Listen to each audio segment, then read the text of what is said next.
I'm from 9th standard. Now I'm going to speak about overthinking. మనం లైఫ్లో చాలా సిచ్యువేషన్స్ని face చేస్తుంటాం. కొంతమంది చాలా సింపుల్ సిచ్యువేషన్ని కూడా చాలా ఓవర్ థింక్ చేస్తారు.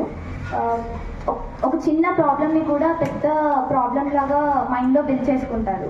ఎగ్జాంపుల్గా ఎగ్జామ్ ఉంది అంటే ఫెయిల్ అయిపోతామేమో అని ఎక్కువ ఓవర్ థింక్ చేస్తారు. టీచర్ పిలిచారంటే నేనేం తప్పు చేశాను అని భయపడతారు.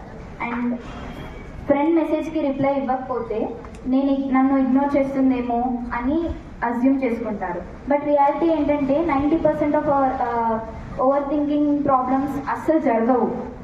ఓవర్ థింకింగ్ వల్ల మనకి స్ట్రెస్ వస్తుంది, కాన్ఫిడెన్స్ పోతుంది, అండ్ మనం డెసిషన్స్ తీసుకోవడంలో వీక్ అయిపోతాం. ఓవర్ థింకింగ్ అనేది ఇమాజినేషన్ని ఫియర్తో మిక్స్ చేసినప్పుడు క్రియేట్ అవుతుంది.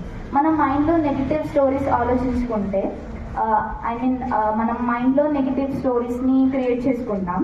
అలా క్రియేట్ చేసుకున్నప్పుడు మన ఇమాజినేషన్ అనేది ఓవర్ థింకింగ్తో మిక్స్ అయిపోతుంది. అప్పుడు మనం ఏం చేసినా కానీ ఓవర్ థింక్ వల్ల మన ప్రాబ్లమ్స్ అనేవి ఎక్కువైపోతాయి.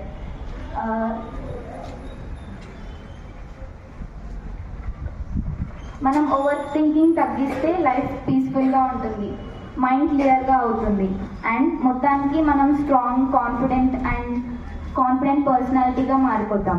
So remember, don't let your mind control you control your mind. చివరికి నేను చెప్పేది ఏమిటంటే, మనం ఓవర్ థింకింగ్ మానేసి సెల్ఫ్ కాన్ఫిడెన్స్ పెంచుకుంటే విజయానికి దగ్గరవుతాం. Thank you.